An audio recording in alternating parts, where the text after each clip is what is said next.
Hi there. Just some Saturday thoughts. We live in really interesting times, don't we? I've just attended the funeral of a very, very dear friend's mother via webcam, and it was so beautiful and so moving and so blessed to be able to be there through the ether with my friend as she said her final goodbyes to her mum.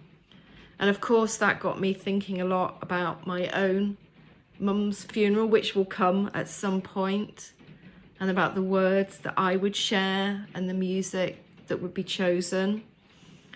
This week's also been the honouring of another friend's mum who passed. And just simply being there for your friends at this time and truly understanding the concept of grief. Because we're very good, aren't we, at, well, you know, you've had your 5 minutes, buckle up, get on, move on. And when I was holding my cacao ceremony this week, I chose a reading from the She Book by Tanya Markle. And because it was on the 16th of June, I just opened the book at page 16. And I wanted to share the reading because there may be somebody who needs to hear it, who is struggling with grief, or more importantly, is not allowing themselves to lean in and feel the emotion. Grief has no expiration date. You don't just get over inexplicable loss. You learn to cope and hope that time will create a stronger version of you.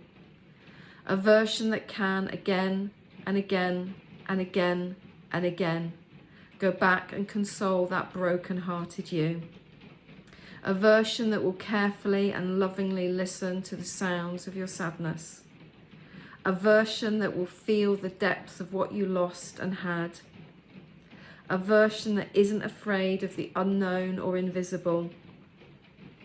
A version who knows that only love will survive this oceanic, otherworldly injury. A version that has angel arms and is never, not even for a single second, afraid of feeling.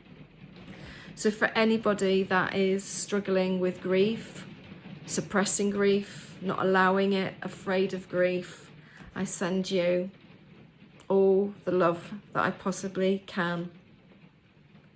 And if you really are struggling with grief or need to understand it better, then I highly recommend the second podcast that my very dear friend Alicia Harris has created on her Alicia Lifestyle podcast. In fact, I'll put the link below this video because it's such a powerful, powerful video and podcast for understanding how to navigate this thing called grief.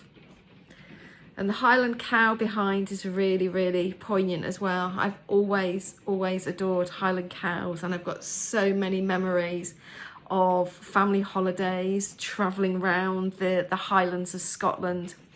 So these cows are very, very significant to me. But what I've also come to understand is that they signify the survivor.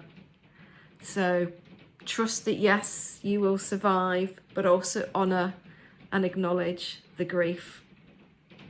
So that's my Saturday message. Maybe a little bit different, maybe not what you were expecting.